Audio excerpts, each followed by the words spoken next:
May nakita ko, kuya, na ano, yung araw sa baba na. Oh my gosh, nakita natin yun. Two big stars outside. Naisip ko po agad yung Big 2 po. Di ko pa po alam kung ano talaga yung ibig sabihin nun. So, kapag jump to the Big 2 talaga, syempre gusto mo ring makapunta dun. What is it exactly? Maybe it's big jump to the Big 2. We are 6 left. Half of the housemates that entered the house are gone now. So it makes me realize how far I've come. Ilang sandali pa, isang balita na naman ang natanggap nila. Matapos mapagtagumpayan ng housemates ang kanilang ika-anim na lucky task, isang lucky task pa ang natitira at ang kapalit nito ay isang matinding bonus. Alam na ng housemates na sa dulo ng edisyong ito, dalawa lamang sa natitirang 6 na teams ang tutuloy na ipaglaban ang kanilang mga pangarap at maging big winner ng Pinoy Big Brother Lucky Season 7.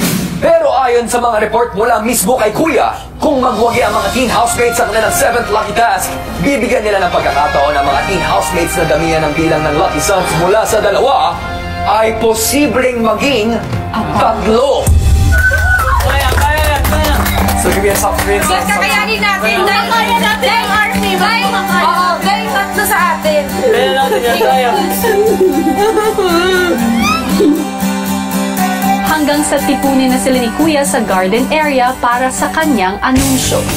Para sa inyong 7th lucky task, kayo ang gagawa ng araw gamit ang libo-libong dominoes. Oh my gosh! Oh my God!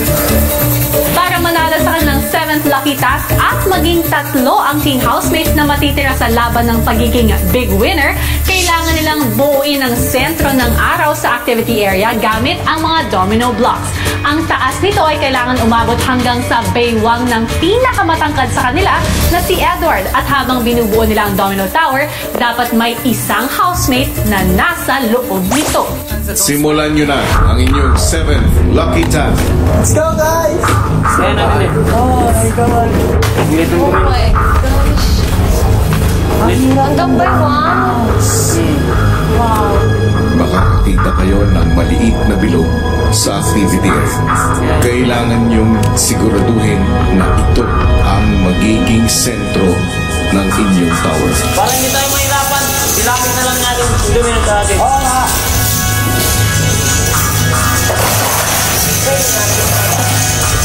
So, paano natin ito bubuunin?